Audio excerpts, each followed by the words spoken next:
आज मैं एक्सप्लेन करने वाला हूँ साल 2010 में आई fantasy action film prince of Persia को। तो बने रहिए वीडियो के एंड तक। मूवी की शुरुआत पर्सिया के सुल्तान को दिखाते हुए होती है। सुल्तान के दो बेटे होते हैं और उसका एक भाई भी होता है जिसका नाम निजाम था, और ये दोनों भाई एक साथ मिलकर इस राज्य में रहा करते थे। अब एक दिन सुल्तान और उसका भाई अपने कुछ सिपाहियों के साथ कहीं पर जा रहे होते हैं और तभी रास्ते में लोगों के सामने एक बच्चा आ जाता है, जिसके चलते एक सिपाही अपने घोड़े से गिर जाता है। अब इसके लिए वो सिपाही उस बच्चे को बहुत मारता है, लेकिन तभी उस बच्चे का एक साथी वहां पर आता है और अपने दोस्त को बचाकर वहां से भागने लगता है। अब इसके बाद सिपाही उस बच्चे को पकड़ लेते हैं और उसे सुल्तान के सामने पेश करते हैं। सुल्तान उस बच्चे से उसका नाम पूछता है, जिस पर वो बच्चा कहता है कि मेरा नाम दास्तान है। अब इसके बाद सुल्तान इससे इसके परिवार के बारे में पूछता है, जिस पर ये बच्चा सुल्तान से कहता है कि मेरा कोई परिवार नहीं है। अब इस पर सुल्तान उससे कहता है कि मुझे तुम नेक दिल और बहादुर लगे, क्या तुम मेरे तीसरे बेटे बनोगे? और अब दास्तान भी सुल्तान की बात मान लेता है और इस तरह से अब दास्तान सुल्तान का तीसरा बेटा बन जाता है। अब इसके बाद वो सुल्तान के दोनों बाकी बेटों के साथ रहने लगता है और इसी तरह से अब 15 साल बीत जाते हैं और अब ये सभी भाई जवान हो चुके थे। अब यहाँ पर इन लड़कों के साथ इनके चचा निजाम भी होते हैं और ये लोग यहाँ पर एक सिटी पर अटैक करने का प्लान बना रहे होते हैं, क्योंकि ये शहर उनके दुश्मनों को हथियार बेचा करता था। अब यहाँ पर दास्तान इनसे कहता है कि सबसे पहले मैं अटैक करूंगा, लेकिन सुल्तान का सबसे बड़ा बेटा कहता है कि नहीं, तुम छोटे हो।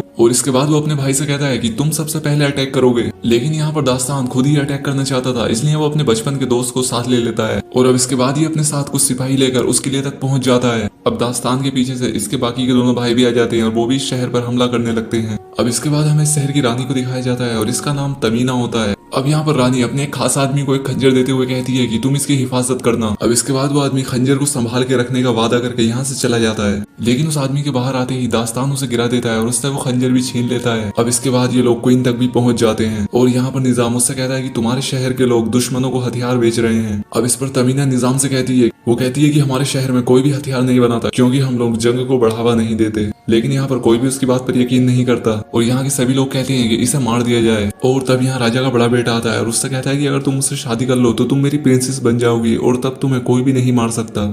जिस पर तमीना कहती है कि नहीं, इससे अच्छा तुम मुझे मार ही दो। लेकिन जब तमीना दास्तान के पास अपना वो खंजर देखती है तो वो शादी के लिए हाँ कर देती है। अब दूसरी तरफ सुल्तान के राज्य में तैयारियां शुरू हो जाती हैं। अब इसके बाद सुल्तान अपने बड़े बेटे को अपने पास बुलाता है और उससे कहता है कि मैं तुमसे बहुत ज्यादा नाराज हूँ। सुल्तान कहता है कि एक तो तुमने बेगुनाह शहर पर हमला कर दिया और वो भी मुझसे पूछे भी ना। अब इस पर वो अपने पिता से कहता है कि जब तक मैं ये साबित न कर दूं कि वो शहर हथियार बनाता है और वो उन्हें हमारे खिलाफ ही इस्तेमाल करते थे, तब तक मैं आपके सामने नहीं आऊंगा। अब इसके बाद वो यहाँ से चला जाता है और दास्तान को एक ड्रेस देता है। वो कहता है कि तुम ये कपड़े हमारे पिताजी को देना, ये उनके लिए हैं, और तुम साथ ही उन्हें ये भी बता देना कि मेरी और प्रिंसेस तमीना की शादी हो रही है। अब इसके बाद दास्तान प्रिंसेस तमीना को भी सुल्तान के पास ले आता है ताकि वो सुल्तान को अपने भाई की शादी के लिए राजी कर सके। अब दास्तान अपने पिता को वो ड्रेस देता है और ये देखकर सुल्तान बहुत ज्यादा खुश होते हैं। अब इसके बाद वो सुल्तान को तमीना को दिखाते हुए कहता है कि ये है भाई की पसंद, वो इससे शादी करना चाहते हैं। अब इस पर सुल्तान दास्तान से कहता है कि उसकी तो पहले से ही बहुत सारी बीवियां हैं, तुम्हारी अभी तक शादी नहीं हुई है और अब तुम्हारी शादी की उम्र भी है, और इसलिए मैं चाहता हूँ कि तुम इस राजकुमारी के साथ शादी करो। अब ये बात सुनकर दास्तान शर्माकर वहां से चला जाता है, लेकिन उसके जाने के बाद ही यहाँ पर सुल्तान का जिस्म जलने लगता है, क्योंकि जो कपड़े दास्तान ने सुल्तान को दिए थे उनमें जहर होता है। अब यहाँ पर सब लोगों को दास्तान पर शक हो जाता है,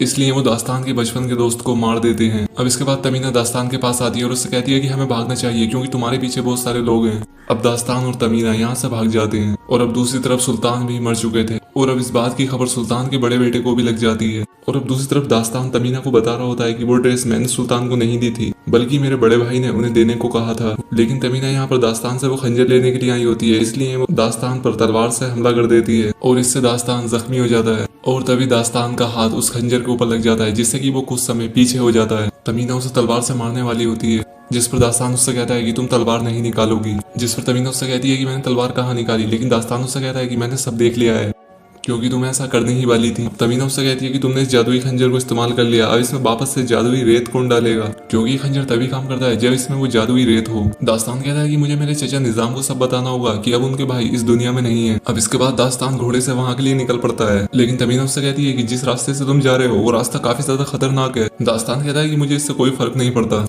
अब इसके बाद तमीना भी दास्तान के साथ आने लगती है। अब रास्ते में तमीना को प्यास लग जाती है और वो दास्तान को ऐसा दिखाती है जैसे वो बेहोश हो गई हो। अब दास्तान उसके पास पता करने के लिए जाता है, लेकिन तभी वो एक हड्डी उसके सर पर मारती है और इसके बाद वो अपना खंजर लेकर यहाँ से निकल जाती है। अब यहाँ पर दास्तान बेहोश हो जाता है और जब उसे होश आता है तो वो अपने चारों तरफ कुछ लोगों को पाता है।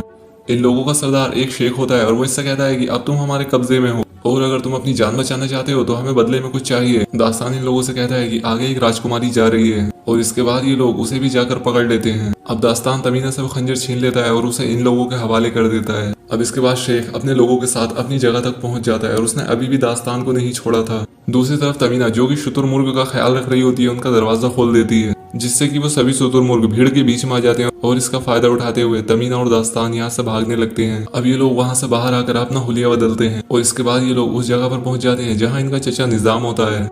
अब इसके बाद दास्तान अपने चचा निजाम तक पहुंचता है और उससे कहता है कि तुम्हें तो मुझ पर भरोसा है कि मैंने अपने सुल्तान को नहीं मारा, जिस पर निजाम उससे कहता है कि हाँ, मुझे तुम पर पूरा भरोसा है। अब दास्तान उसे उस खंजर का कवर देता है, लेकिन निजाम यहाँ पर देखता है कि वो तो खाली है, यानी कि तमीना फिर से वो खंजर लेकर यहाँ से भाग गई थी। लेकिन तभी यहाँ पर दास्तान देखता है कि निजाम के हाथ जले हुए थे, जैसे कि सुल्तान का उस ड्रेस को पहनते हुए जला था। अब यहाँ पर दास्तान समझ जाता है कि सुल्तान को मारने वाला कोई और नहीं बल्कि निजाम ही था। अब यहाँ पर निजाम भी समझ जाता है कि दास्तान को सब पता लग गया है। अब निजाम उसे पकड़ने का हुक्म देता है, लेकिन दास्तान अपने आप को उन सिपाहियों से बचाते हुए यहाँ से निकल जाता है। अब बाहर जाने के बाद उसका बड़ा भाई उस पर अटैक करता है और उसे पकड़ लेता है, लेकिन दास्तान उनसे भी अपने आप को बचा लेता है और उनसे कहता है कि मैंने सुल्तान को नहीं मारा। वो कहता है कि वक्त आने पर सच पता चल जाएगा। अब इसके बाद निजाम सुल्तान के बड़े बेटे के पास आता है और उससे कहता है कि दास्तान मुझे मारने के लिए आया था और ऐसा हो सकता है कि वो तुम लोगों को भी मार दे, इसलिए तुम उसे पकड़वाओ। लेकिन उसे इसकी बात पर यकीन नहीं आता और इसके बाद निजाम एक बहुत ही बड़े कातिल के पास जाता है और वो उससे कहता है कि तुम्हें दास्तान और उस खंजर को वापस लाना होगा। अब इसके बाद वो दास्तान को ढूंढने के लिए निकल जाता है, क्योंकि उसे निजाम ने लालच दिया होता है। अब दूसरी तरफ दास्तान भी तमीना को ढूंढ लेता है और उससे वो खंजर छीन लेता है। अब यहाँ पर दास्तान तमीना से कहता है कि तुम उस खंजर को क्यों हासिल करना चाहती हो, आखिर उसमें क्या ऐसी खास बात है। वो कहती है कि उस खंजर को निजाम हासिल करना चाहता था और तुम उसे वो खंजर देकर बहुत बड़ी गलती करने वाले थे। वो इस खंजर से समय में पीछे जाकर अपने भाई की जगह खुद सुल्तान बनना चाहता है। वो कहती है कि मैं चाहती हूँ कि मैं जल्द से जल्द इस खंजर को इसकी सही जगह पर पहुंचा दूं।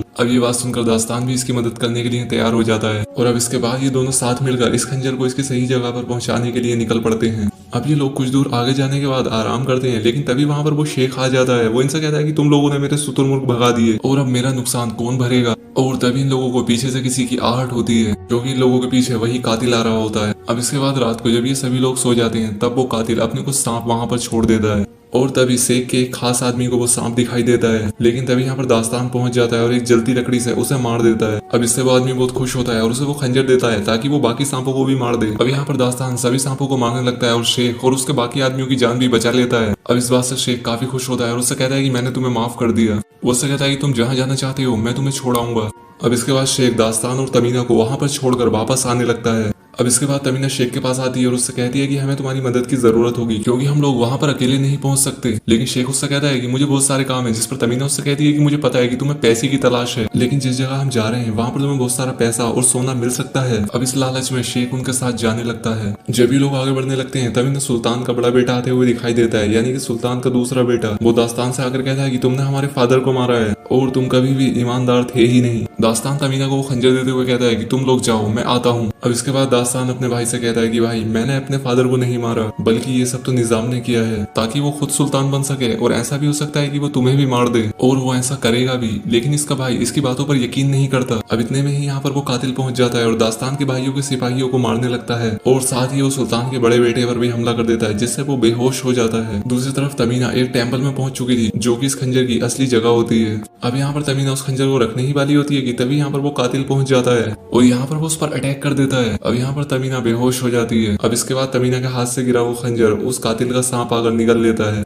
और उसे अपने मालिक को दे देता है। अब यहाँ पर वो कातिल दास्तान को मारने ही वाला होता है कि यहाँ पर राजा के बेटे को भी सब कुछ समझ आ जाता है, तो वो अपने पास में ही पड़ा एक हथियार उठाता है और उस कातिल के पेट में घुसा देता है और इससे वो वहीं पर मारा जाता है। लेकिन वो यहाँ पर खुद भी काफी ज्यादा जख्मी हो जाता है और वो दम तोड़ने से पहले दास्तान से कहता है कि मेरे भाई, कि मुझे तुम पर पूरा यकीन है, हमारे राज्य को बचा लेना, क्योंकि तुम ऐसा कर सकते हो। अब दूसरी तरफ दास्तान और तमीना काफी परेशान होते हैं, क्योंकि वो खंजर इनके हाथ से निकल चुका था। दूसरी तरफ जब वो सांप वो खंजर अपने मालिक को देता है, तो उसका मालिक उसका पेट चीर कर उस खंजर को बाहर निकालता है और उस खंजर को जाकर निजाम को देता है। अब इसके बाद दास्तान अपने भाई को वहीं पर दफन कर देता है और शेख से कहता है कि अब हम वो खंजर लेने वापस जाएंगे। अब यहाँ पर शेख का खास आदमी उससे कहता है कि हमें इन लोगों की मदद करनी चाहिए, जिस पर वो शेख मान जाता है और अब इसके बाद ये लोग अपने सफर पर निकल पड़ते हैं। दूसरी तरफ निजाम के लोग उस खास रेत को ढूंढ रहे होते हैं जो उस खंजर में डाली जाती थी, लेकिन काफी गहरी खुदाई के बाद भी वो रेत इन्हें नहीं मिल रही थी। अब यहाँ पर शेख का खास आदमी कहता है कि मैं उस खंजर को लेकर आऊंगा, क्योंकि मैं ताकतवर हूँ और मैं उसे ला सकता हूँ। अब इसके बाद वो उस टेम्पल के बाहर सभी गार्ड्स को बेहोश करते हैं और इसके बाद वो आदमी अंदर चला जाता है, लेकिन अंदर जाते ही वो कातिल उसके सामने आ जाता है और उस पर हमला कर देता है। अब इसके बाद शेख का वो खास आदमी अपने एक चाकू उस कातिल की तरफ फेंकता है,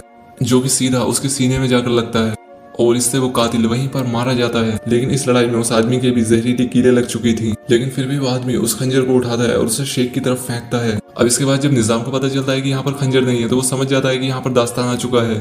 वो अपने सिपाहियों को उसे लाने के लिए भेजता है। अब इसके बाद दास्तान अपने बड़े भाई के पास आता है और उसके गले पर खंजर रखते हुए कहता है कि हमारे पिता को मारने वाला निजाम ही है। जिस पर उसका भाई कहता है कि क्या तुम पागल हो, हमारे चचा ऐसा क्यों करेंगे। दास्तान उससे कहता है कि हमारे चचा ही ऐसा कर सकते हैं क्योंकि वो ही हमारे फादर के एक भाई हैं और उन्होंने हमारे पिता को इसलिए मारा ताकि वो खुद सुल्तान बन सके, और वो जादुई खंजर इसीलिए हासिल करना चाहते हैं ताकि वो उसमें रेत डालकर समय में पीछे जाकर खुद सुल्तान बन सके। दास्तान का भाई उससे कहता है कि मैं तुम्हारी इन बातों में नहीं आने वाला है, तुम ये कहानी किसी और को सुनाओ। दास्तान उससे कहता है कि भाई मैं कहानी क्यों सुनाऊंगा। जिस पर उसका भाई कहता है कि क्योंकि तुम मुझे भी मारना चाहते हो, क्योंकि तुम खुद सुल्तान बनना चाहते हो। दास्तान उससे कहता है कि मैं सुल्तान नहीं बनना चाहता भाई, ये लो मैं खुद को ही मार लेता हूँ। वो कहता है कि जब ये खंजर में खुद को मारो, तुम इस खंजर को ऊपर से दबाना, तुम्हें खुद ही सच पता चल जाएगा। और अब इसी के साथ दास्तान खुद को खंजर मार लेता है। लेकिन तभी यहाँ पर निजाम पहुंच जाता है। दास्तान का भाई उससे कहता है कि आप वहीं पर रुकिए जब तक मैं ना कहूँ। अब वो खंजर को ऊपर से दबाता है, जिसके बाद वो समय में पीछे चला जाता है जहाँ पर दास्तान खुद को खंजर मारने ही वाला होता है। जहाँ पर उसका भाई उसे रोकते हुए कहता है कि भाई मुझे तुम पर यकीन आ गया है। अब यहाँ पर दास्तान के भाई को सभी सच पता चल चुका था। अब ये देखकर निजाम को गुस्सा आता है और वो उसके बड़े भाई का गला काट देता है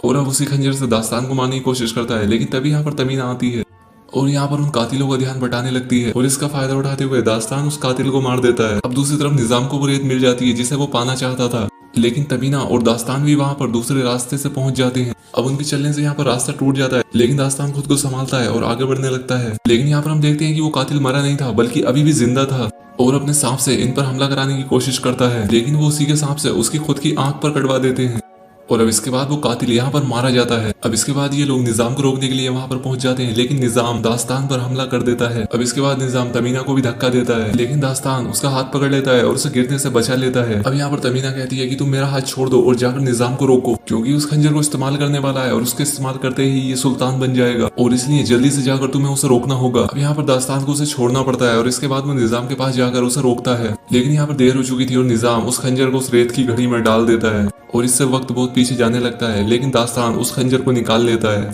और इससे वक्त दोबारा से ठीक होने लगता है। तभी यहाँ पर रेत का एक तूफान आता है और इसमें दोनों उड़कर एक जगह पर पहुंच जाते हैं। अब इसके बाद दास्तान उसी शहर में पहुंच जाता है जहाँ से ये खंजर वो लेकर आया था और उसकी यहाँ पर पूरी फैमिली भी जिंदा होती है। यहाँ पर दास्तान अपने भाइयों को सब कुछ बता देता है। जब यहाँ पर निजाम को पता चलता है कि अब मैं पकड़े जाने वाला हूँ, तब वो सुल्तान के सबसे बड़े बेटे पर अटैक कर देता है, लेकिन उससे पहले ही सुल्तान का बड़ा बेटा उसे मार देता है। अब इसके बाद राजा का बड़ा बेटा प्रिंसेस तमीना के पास जाता है और उससे माफी मांगता है क्योंकि हम लोगों ने इल्जाम लगाकर आप पर हमला करने की कोशिश की, और इसके बाद अपने भाई दास्तान के लिए तमीना का रिश्ता मांगता है और यहाँ पर इन दोनों की शादी हो जाती है। और इसके बाद ये लोग उस खंजर को उसकी जगह पर रख देते हैं और अब इसी के साथ ये मूवी यहाँ पर एंड हो जाती है।